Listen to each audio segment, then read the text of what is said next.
Morning students, Hindi class में आप सबका स्वागत है। स्टूडेंट्स, आज हम पढ़ रहे हैं वाक्य का महत्वपूर्ण अंग क्रिया।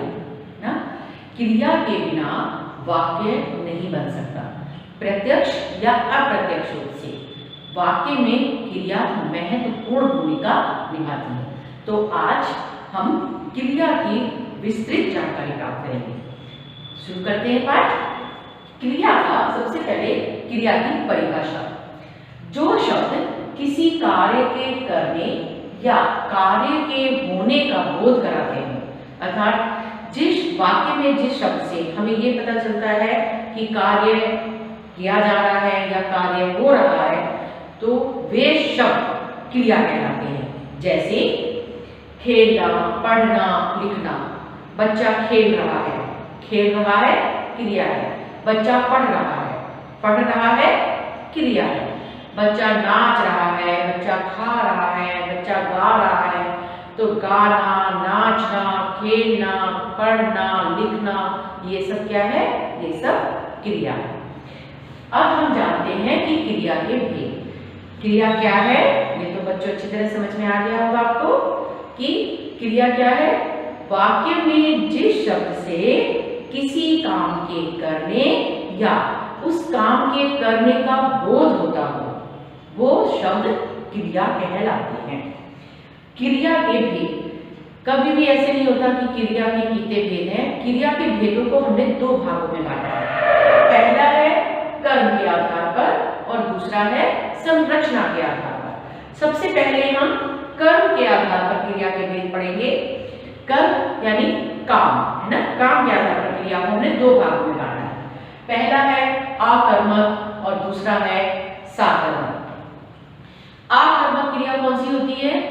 वाक्य में जब कर्म नहीं होता, अर्थात जब क्रिया कर्म की अपेक्षा नहीं होती, तो समझ लीजिए वो आकर्मक क्रिया है। साधारण भाषा में हम ये कह सकते हैं कि जिस वाक्य में कर्म नहीं होता, केवल कर्ता होता है और क्रिया होती है, तो समझ लीजिए वो आकर्मक क्रिया है। जैसे बच्चा खेल रहा है, छात्र पढ़ रहे हैं, है ना। तो इसमें छात्र क्या है और बच्चा क्या है? कर्ता है। खेल रहा है, पढ़ रहा है, क्या है? क्रिया है। तो इसमें कहीं भी कर्म नहीं है। अगर हम ये कहते बच्चा फल खा रहा है, तो फल कर्म है। अगर हम ये कहते बच्चा पुस्तक पढ़ रहा है, तो पुस्तक क्या है? कर्म है।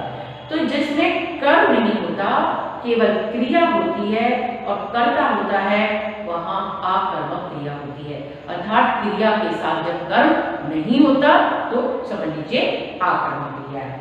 फिर है साकर्मक। इसके विपरीत यदि क्रिया के साथ कर्म भी दिया हो, तो समझ लीजिए वो साकर्मक क्रिया है। जैसे बच्चा पुस्तक पढ़ता है, बच्चा फल खाता है। माँ कोई भी सब्जी या कुछ भी कह लीजिए कि आज गोभी की सब्जी बना रही है ना।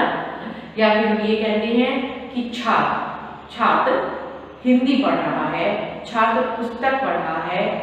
कुछ भी जो भी काम हम कह सकते हैं, तो वो अगर उसमें कर्म भी है, पुस्तक या फिर सब्जी, फल, ये सब क्या है? ये सब कर्म है। क्रिया के साथ कर्म का प्रयोग किया गया है, इसीलिए ये साकर्मक क्रिया है। तो ये समझ में आ गया होगा बेटे कि जब केवल कर्ता और क्रिया हो, बीच में कर्म ना हो, तो समझ लीजिए आकर्मक है। और यदि कर्ता और क्रिया के बीच में कर्म भी हो, तो समझ लीजिए वो साकर्मक क्रिया है। तो ये थे हमारे कर्म के आधार पर क्रिया के भेद। जो साकर्मक क्रिया है, इसको भी हमने दो भागों में आगे बांट दिया है। पहली होती है, इसमें है एक साकर्मक के है कि कौन सा साकर्मक है, एक कर्मक है या द्विकर्मक है। अगर केवल एक कर्म दिया है, तो समझ लीजिए एक कर्मक है। अगर दो कर्म दिए हैं, तो समझ लीजिए द्विकर्मक है। जैसे मान लीजिए अगर हम ये कहते हैं डॉक्टर दवाई दे रहा है, तो डॉक्टर कर्ता हो गया, दवाई कर्म हो गया और दे रहा है क्रिया हो गई, यानी साकर्मक है। लेकिन और एक कर्मक है। अगर हम ये कहते हैं डॉक्टर रोगी को दवाई दे रहा है, तो रोगी और दवाई दो कर्म हो गए, इसलिए वो द्विकर्मक हो गई। तो कर्म को भी हमने साकर्मक को भी हमने दो भाग में विभाजित किया है, एक कर्मक और द्विकर्मक। एक कर्मक को तो हम जिसमें सिर्फ एक कर्म हो, और द्विकर्मक वो है जिसमें दो कर्म हो बीच में। सबको क्लियर बेटे? अब है संरचना के आधार पर क्रिया के भेद। कर्म के आधार पर तो केवल दो ही भेद हैं, लेकिन संरचना के आधार पर क्रिया के बहुत सारे भेद हैं, 5 यहाँ दिए हुए हैं। सबसे पहले है सामान्य क्रिया। संरचना का अर्थ होता है बेटे सबसे पहले बनाना, हमने क्रिया किस तरह से बनाई। तो हमने सबसे पहले सामान्य क्रिया, जिसमें केवल एक क्रिया का प्रयोग हो, सामान्य स्थिति हो, चाहे वो किसी भी काल की हो। मान लीजिए हम ये कहते हैं बच्चा पढ़ रहा है तब भी सामान्य क्रिया है, बच्चा पुस्तक पढ़ रहा है तब भी सामान्य क्रिया है, बच्चा पुस्तक पढ़ेगा तब भी सामान्य क्रिया है। अर्थात जिसमें केवल एक सामान्य क्रिया हो, एक ही मुख्य क्रिया हो। फिर उसके बाद आता है संयुक्त क्रिया। संयुक्त जैसे आप जान ही रहे हैं, मिली। संयुक्त का अर्थ होता है मिलना। जब दो धातुएं मिलकर एक वाक्य में एक साथ क्रिया के रूप में प्रयोग की जाए तो समझ लीजिए संयुक्त क्रिया होती है। जैसे बच्चा पढ़ लिख रहा है, पढ़ना लिखना अलग अलग धातु हैं, लेकिन फिर भी दो क्रिया एक साथ काम कर रही हैं, बच्चा पढ़ भी रहा है और लिख भी रहा है, तो समझ लीजिए संयुक्त क्रिया है। ठीक है? बच्चा खाना खा चुका है ना, खा चुका, यानी दो क्रिया एक साथ हैं, तो ये संयुक्त क्रिया है। बच्चा बाहर जा रहा है, तो जाना और रहना दो अलग अलग धातु हैं, लेकिन उनसे मिला के हमने क्रिया बनाई है, तो समझ लीजिए वो संयुक्त क्रिया है। साधारण भाषा में समझ लीजिए जब एक क्रिया होगी वाक्य में तो वो सामान्य क्रिया होगी, जब एक साथ दो क्रिया होगी और एक ही साथ काम कर रही होगी तो समझ लीजिए संयुक्त क्रिया है। अब है पूर्वकारी क्रिया। इन दोनों में थोड़ा अंतर है, ये दोनों क्रिया तो एक साथ काम करती हैं, दो धातु से मिलकर बनी होती है, लेकिन इसमें दो क्रिया होगी, जब एक क्रिया समाप्त हो गई होगी तो दूसरी क्रिया चल रही होगी। और पहली वाली क्रिया में ज्यादातर कर प्रत्यय जुड़ा होगा, जिसमें कर प्रत्यय जुड़ा होगा पहली वाली क्रिया में, वही कहलाती है पूर्वकालिक क्रिया। जिसमें दो क्रिया हो, पहली वाली क्रिया को हम पूर्वकालिक क्रिया कहते हैं। इसमें कर्ता ने पहले एक काम किया, पहले एक क्रिया की, और उसके बाद जब वो क्रिया समाप्त हो गई तो दूसरी क्रिया शुरू हो गई। जैसे बच्चा पढ़कर खेलने चला गया। पढ़कर यानी पहले वो पढ़ा, पढ़ने के बाद वो खेलने गया, और पढ़ में हमने कर प्रत्यय जोड़ दिया, तो पढ़कर जो है वो पूर्वकालिक क्रिया है। बच्चा पढ़कर खेलने चला गया, बच्चा पढ़कर सो गया। ठीक है? या फिर हम जिसे कह सकते हैं बच्चा पढ़कर स्कूल गया, बच्चा खाकर सो गया। तो खाकर, पढ़कर, खेलकर, ये सब क्या है? ये पूर्वकालिक क्रिया है। बच्चा खेल कर सो गया, बच्चा पढ़कर सो गया, बच्चा खाकर स्कूल चला गया। तो जिसमें जो पहली वाली क्रिया है, जिसमें कर लगा है, वो पूर्वकालिक क्रिया है। समझ में आ रहा होगा? पूर्व और काल। पूर्व काल होता है पहला और काल काल होता है समय।